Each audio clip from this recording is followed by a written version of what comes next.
오늘 우리에게 주신 하나님의 말씀은 로마서 8장 1절로 6절 말씀을 다 일어나서 교독하겠습니다.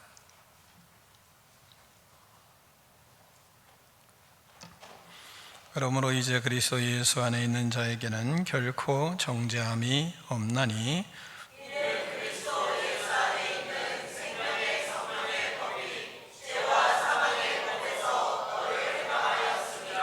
율법이 육신으로 말미암아 연약하여 할 수 없는 그것을 하나님은 하시나니 곧 죄로 말미암아 자기 아들을 죄 있는 육신의 모양으로 보내어 육신의 죄를 정하사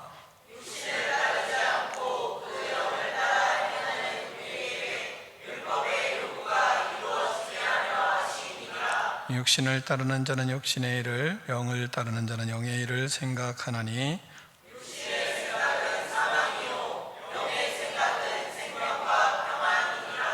아멘. 하나님의 말씀을 들고 우리의 고백을 하나님께 올려드리겠습니다. 주의 말씀은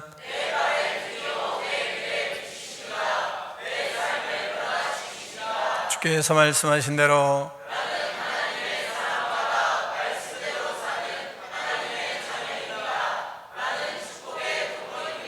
오늘도 주의 말씀에 말씀하여 주옵소서.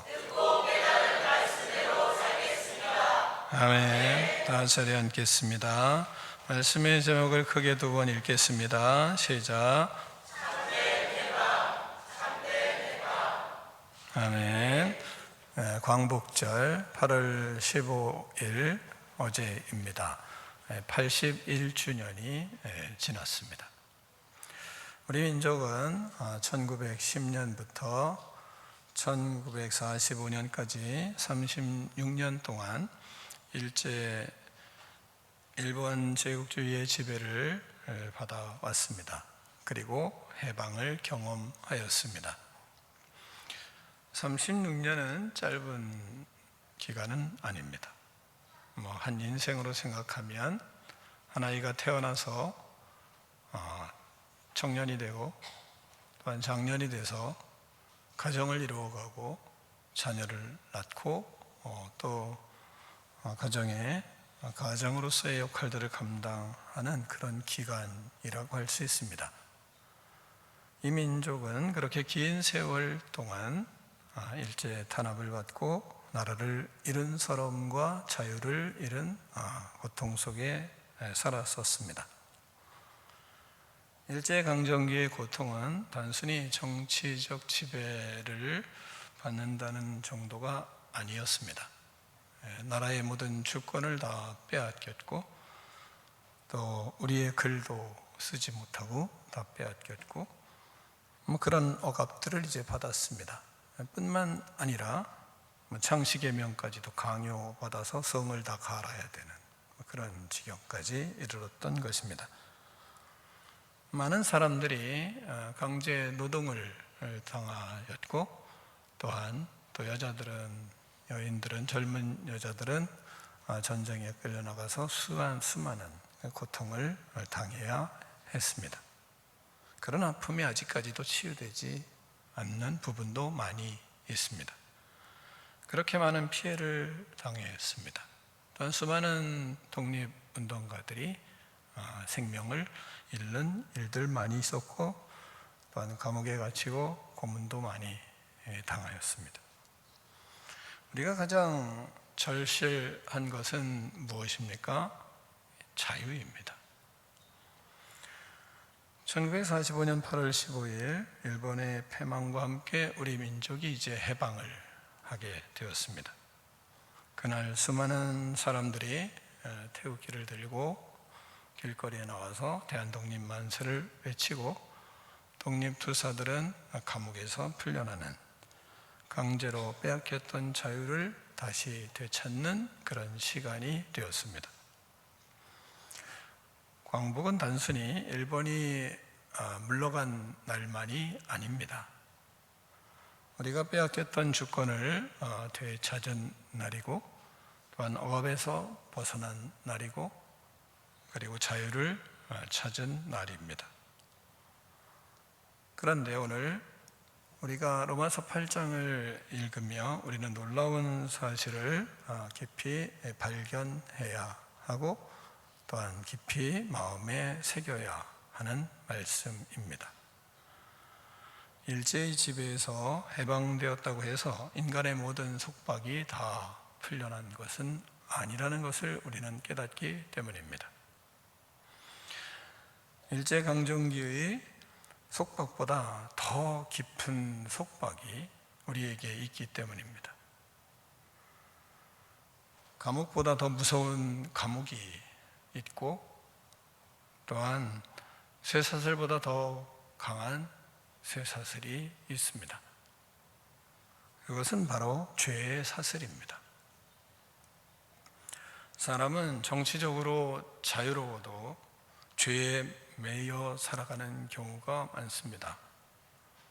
사람들은 경제적으로 자유를 얻고 경제적으로 여유가 있어도 그래도 욕심에 매여서 스스로 고통의 길을 걸어가는 사람도 너무 많습니다. 몸은 자유롭게 움직여도 마음은 죄책감에 사로잡혀 있고 삶은 불안과 두려움에 처절한 인생을 살아가는 신음하는 인생을 살아가는 사람도 너무 많이 있습니다. 그래서 하나님은 우리에게 참된 해방은 단순한 나라의 해방이 아닌 것을 우리에게 본문은 가르치고 있는 것입니다. 죄와 사망의 법에서 해방하는 것, 이것이 바로 근본적인 진정한 해방인 것을 본문은 우리에게 말씀하고 있습니다. 오늘 로마서 8장 1절로 6절을 통해서 하나님께서 우리에게 주시는 진정한 자유를 여러분이 누리는 은혜의 사람이 되기를 축원합니다.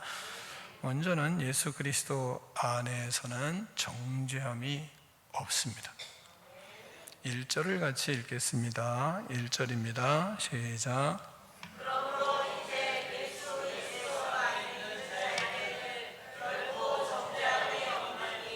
아멘. 로마서에서는 6장과 7장에서 바울은 우리 인간의 죄가 얼마나 처절하고 자신도 그 죄 때문에 얼마나 애통해하고 신음하고 있는지를 우리에게 말씀하고 있습니다. 인간의 죄와 연약함을 깊이 있게 말씀하시는데 7장 9절을 보면 원하는 바 선을 행하지 아니하고 도리어 원하지 아니하는 바 악을 행하고 있다고 탄식을 합니다.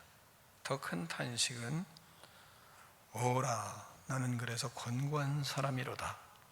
이 사망의 몸에서 누가 나를 건져내랴 이렇게 바울은 탄식을 합니다.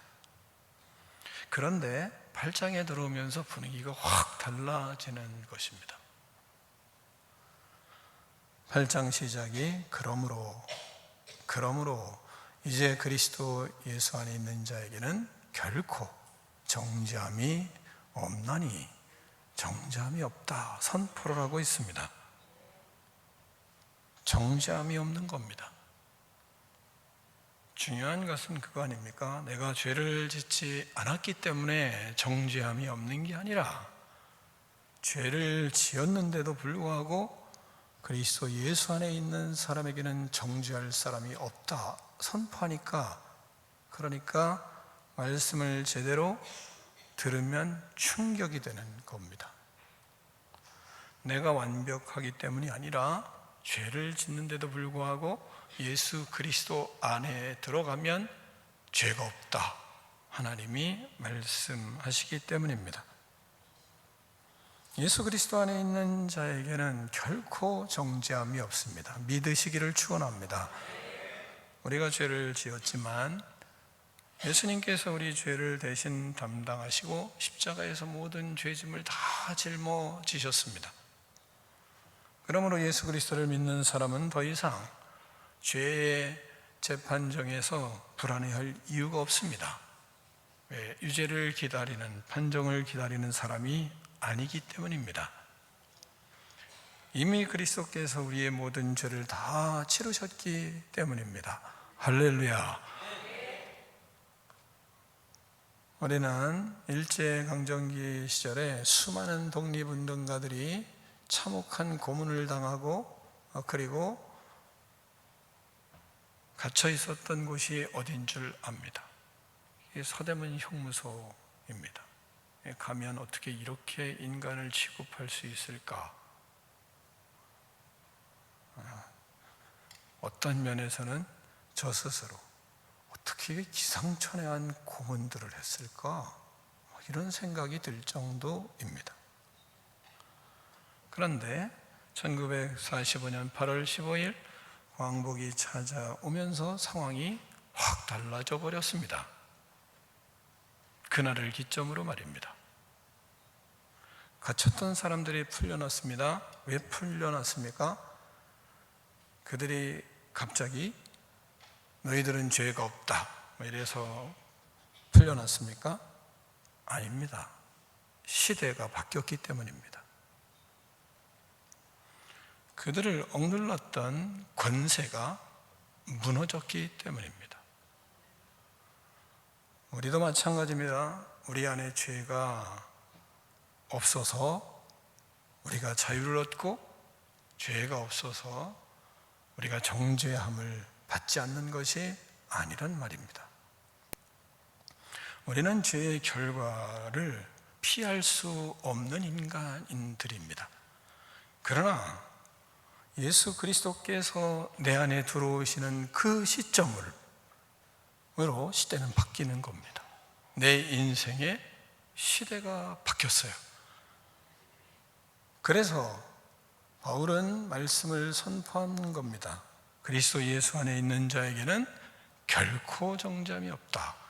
그리스도 예수 안의 시대가 새롭게 우리에게 바뀌었단 말입니다. 사랑하는 성도 여러분, 혹시 아직도 과거의 죄 때문에 자신을 정죄하고 있습니까? 나는 이런 죄를 지었는데 하나님이 나를 용서하실까? 나는 왜 이렇게 부족할까? 나는 하나님 앞에 어떻게 떳떳이 설 수 있을까? 그래서 하나님을 의심하고 말씀을 의심하고 불안해하고 앞으로 나아가지 못하는 그런 어리석음의 모습의 신앙으로 서 있지는 않습니까? 예수님은 말씀하십니다.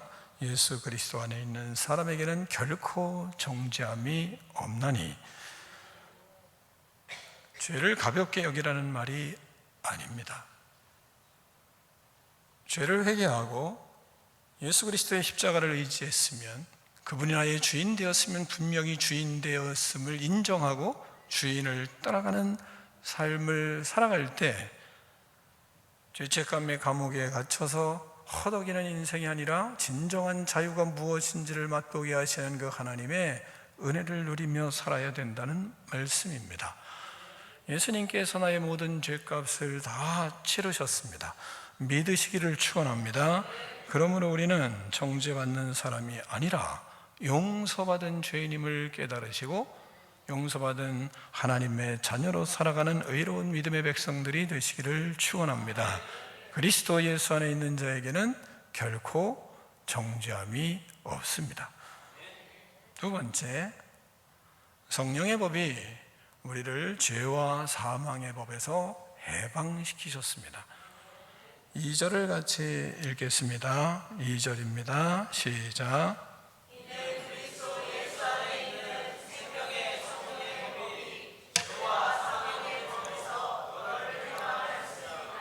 아멘. 생명의 성령의 법이 죄와 사망의 법에서 너를 해방하였습니다. 말씀하십니다. 우리에게 가장 큰 문제는 환경이 아닙니다. 우리의 가장 큰 문제는 죄입니다. 사람이 환경만 바뀌면 행복할 것 같지만 그렇지 않은 것을 어느 정도 살아보면 압니다. 환경이 좋아져도 사람 속에 죄가 가득하면 그러면 인생은 불안합니다. 돈이 많아도 그 마음속에 욕심이 가득하면 항상 불안합니다. 권력이 있어도 사람을 미워하고 권력이 있어도 죄 가운데 있으면 항상 두렵습니다. 왜 그렇습니까?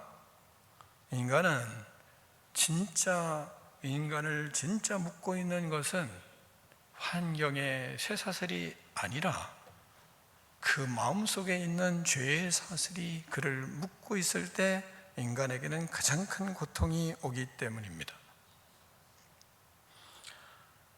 일제강점기의 사람들은 일본의 통치에서 해방되기를 기다렸습니다. 그들에게 해방은 너무 귀한 자유였습니다.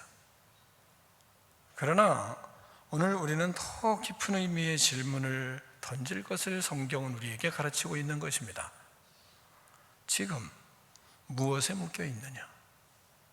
너는 지금 무엇을 미워하고 욕심에 묶여 있느냐? 술이나 게임이나 도박, 어떤 중독에 묶여 있지는 않느냐? 사람에게 인정받기 위해서 묶여 있거나 과거의 상처에 묶여서 그것에 연연하고 있지는 않느냐? 죄책감에 묶여서 진정한 자유를 누리지 못하고 살아가는 인생은 아니냐? 하나님은 그것을 본문을 통해서 우리에게 묻는 것입니다. 겉으로는 자유롭게 살아가지만 속으로는 묶여서 불안과 초조함에 허덕여 잠 못 이루는 밤이 많은 시대인 것을 우리는 부인할 수가 없습니다.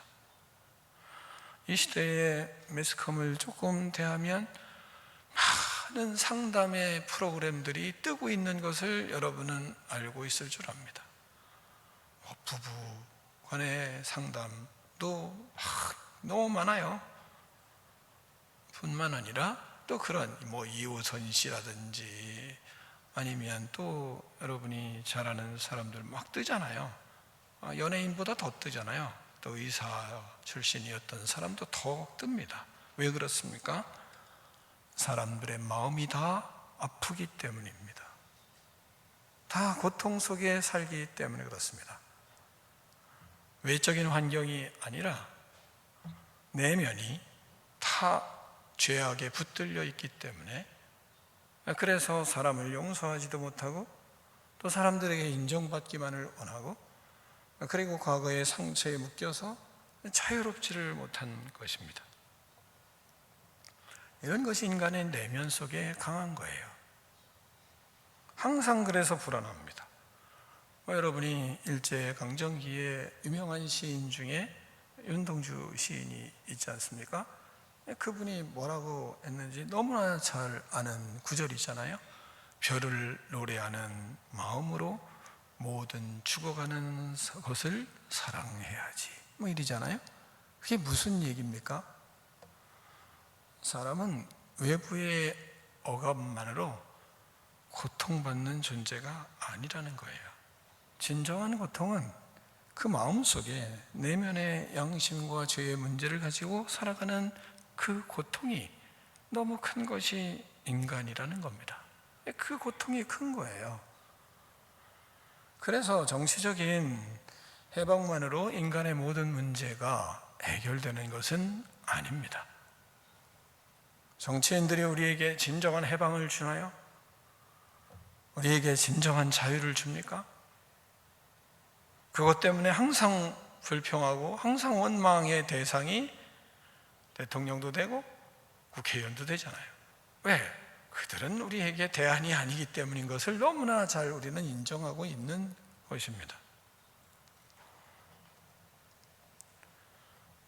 광복이 있었지만, 우리에게 광복이 있었지만, 그래서 81년이 지났지만, 그러나 여러분, 우리가 부인할 수 없는 것, 인간의 죄악은, 인간의 불안함은, 그리고 우리 후대들의 아픔은 그때보다 더 큰 것을 우리는 부인할 수가 없습니다. 왜 더 고통스러워하고 더 신음하고 더 아파하고 왜 더 고통스러워하며 살아갈까요? 외부적인 환경은 다 좋아졌는데 말입니다. 일제의 지배에서 벗어났지만 죄의 지배에서는 벗어나고 있지 못하고, 일제의 지배에서는 광복을 받았지만, 그러나 광복절을 우리는 생각하지만, 그러나 지금은 더 큰 아픔이, 더 큰 지배가 모든 사람들을 장악하고 있기 때문입니다. 그런 인간에게 예수 그리스도께서 새로운 역사를 시작하신 것을 우리는 알고 있습니다. 그걸 믿고 있어요. 생명의 성령의 법이 죄와 사망의 법에서 우리를 해방하였습니다. 성령의 생명의 법이 죄와 사망의 법에서 우리를 해방하였습니다. 성령께서 우리 안에 들어오셔서 새로운 삶을 시작하셨습니다. 그러므로 우리는 예수 그리스도를 믿기 전에는 죄를 좋아했지만 우리는 죄를 미워합니다. 전에는 우리는 용서할 수 없었지만, 그러나 이제 우리는 용서하는 사람이 되었습니다.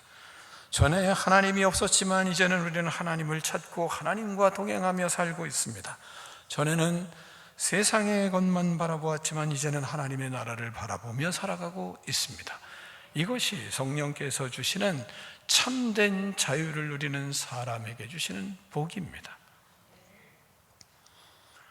사랑하는 성도 여러분, 그러므로 참된 자유는 내 마음대로 사는 것이 아니에요. 우리는 지금의 세대들이 왜 이렇게 고통스러워하나요? 환경은 좋아졌는데 내 마음대로 살기 때문입니다. 우리는 왜 진정한 자유를 못 누리고 살아갈까요? 여러분 마음대로 살기 때문입니다. 여러분이 여러분의 마음대로 살면 여러분은 더 고통스러울 것입니다. 여러분은 여러분의 뜻대로 살면 더 고통이 여러분에게 다가올 것입니다. 여러분이 원하는 대로만 살아가면 여러분은 더 처절한 아픔을 겪게 될 것입니다. 참된 자유는 내 마음대로 사는 것이 아니기 때문입니다. 참된 자유는 죄에서 벗어나 하나님이 원하는 삶을 살아가는 것입니다. 죄의 종으로 사는 것이 자유가 아닙니다. 내 안의 욕심이 시키는 대로 사는 것이 자유가 아닙니다. 내가 화내고 싶으면 화내고 성질내고 싶으면 성질내고 하는 것이 자유가 아닙니다. 하나님의 통제를 받고 화를 내고 싶어도 화를 내지 않는 것이 자유고, 죄를 짓고 싶어도 죄를 끊는 것이 자유인 겁니다. 그것이 참된 해방인 것을 여러분이 깨달으시기를 축원합니다. 내 마음대로 사는 것이 자유가 아니에요. 성령 안에서 죄의 지배에 벗어나 하나님의 뜻대로 순종하며 살아가는 이것이 참된 자유인 것을 여러분이 깨달으시기를 축원합니다. 성령의 법이 우리를 죄와 사망의 법에서 해방시켜 주셨습니다. 세 번째, 성령을 따라 사는 사람은 생명과 평안을 누리게 됩니다. 6절을 같이 읽겠습니다. 6절입니다. 시작.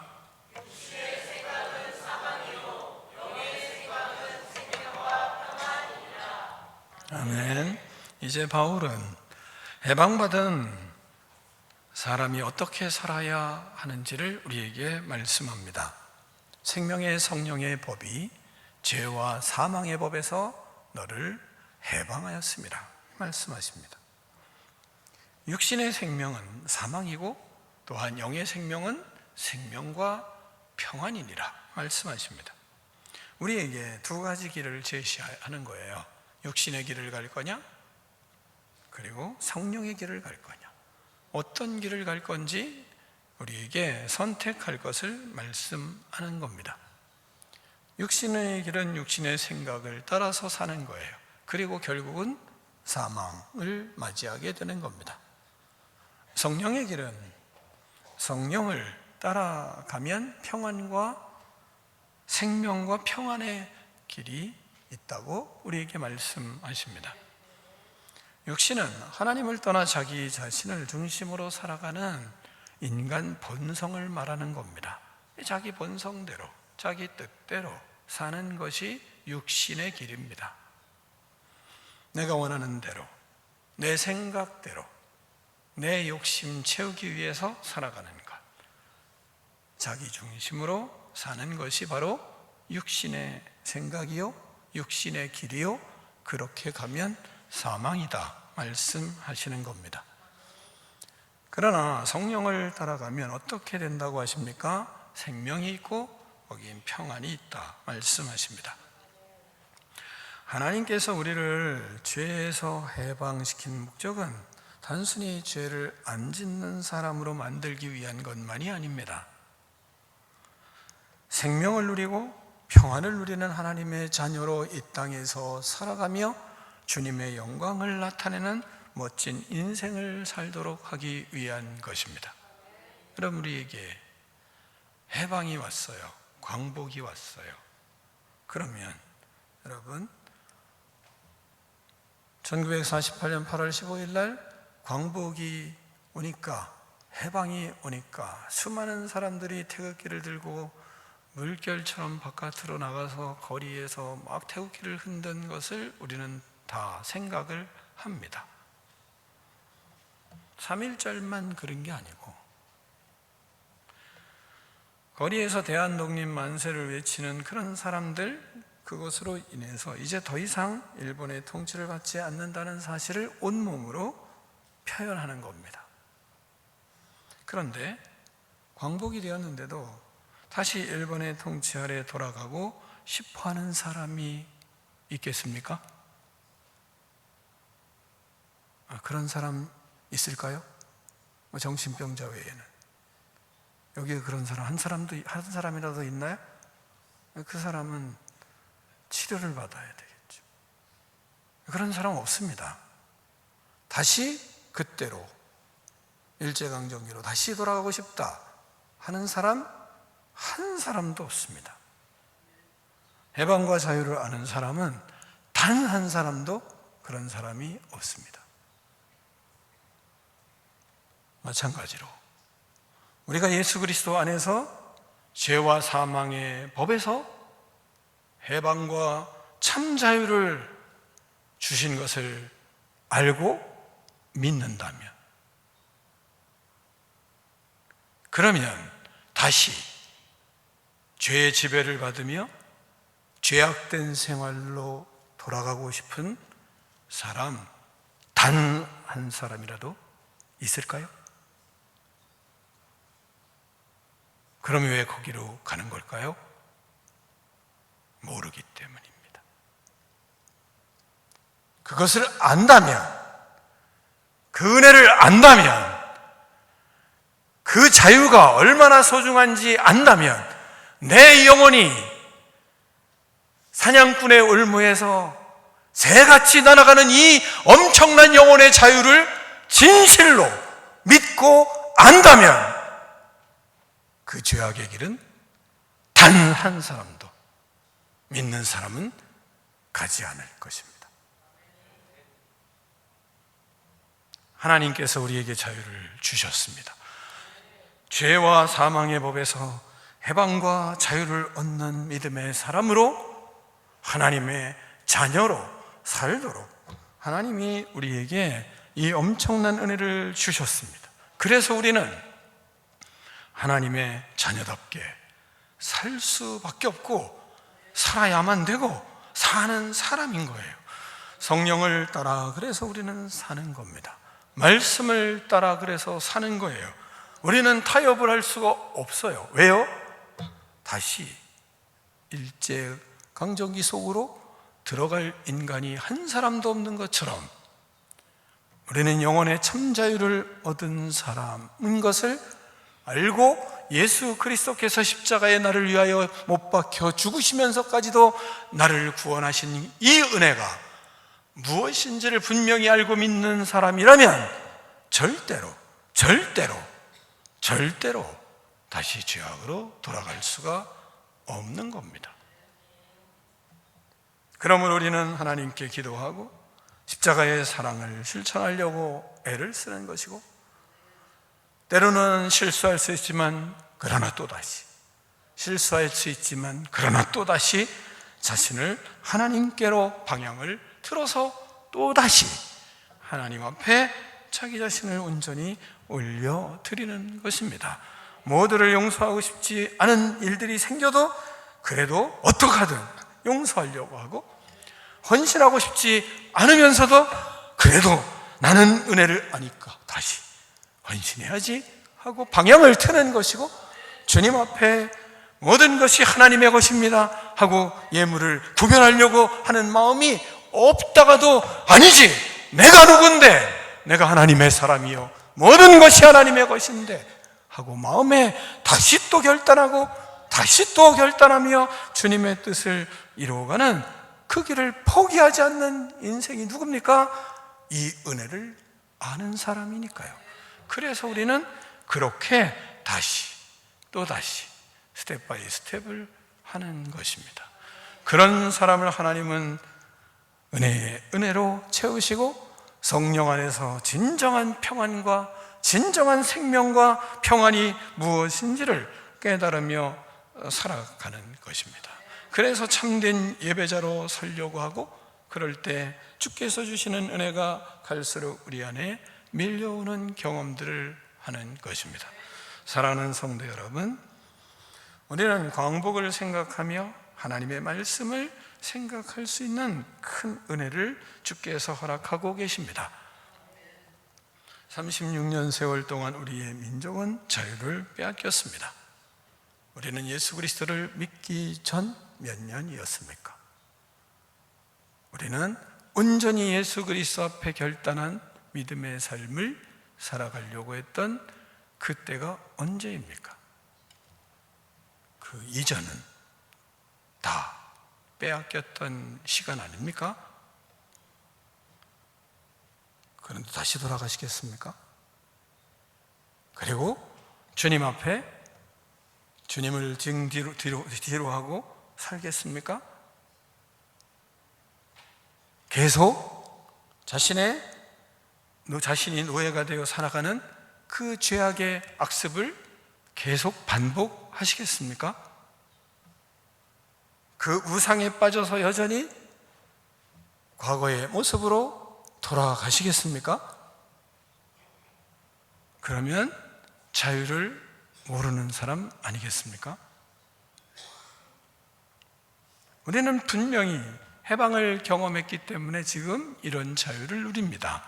우리는 분명히 예수 그리스도를 믿었으면 그러면 이 자유가 우리에게 예수 그리스도 안에서 주어졌습니다. 로마서 8장의 그리스도인은 우리에게 더 깊은 해방을 가르쳐주는 것을 우리는 깨닫고 있습니다. 나라의 해방보다 더 중요한 해방, 죄에서 내가 자유하는 해방이라는 것을 우리에게 깨우쳐주고 계신 겁니다. 정치적인 속박보다 더 무서운 속박이 죄, 사망의 속박인 것을 우리에게 말씀하고 있는 겁니다. 감옥에서 풀려나는 것보다 더 큰 자유, 더 감당할 수 없는, 형용할 수 없는 자유, 그것은 바로 죄로부터 해방되는 자유인 것을 우리에게 가르치고 있는 것입니다. 사랑하는 성도 여러분, 그리스도 안에 있는 우리에겐 정죄함이 없습니다. 성령께서 우리를 죄와 사망의 법에서 해방시키셨습니다. 성령을 따라 살아 생명과 평안을 누리는 거룩한 꿈이 있는 백성들 되시기를 축원합니다. 기도하겠습니다. 하나님 아버지, 감사합니다. 그리스도 예수 안에 있는 우리는 결코 정죄함이 없습니다. 성령께서 우리를 죄와 사망의 법에서 해방시켜 주셔서 감사합니다. 성령을 따라 살아 생명과 평안을 누리는 위대한 믿음의 백성, 꿈이 있는 백성 되게 하여 주시옵소서. 예수 그리스도 이름으로 축복하며 기도하옵나이다. 아멘.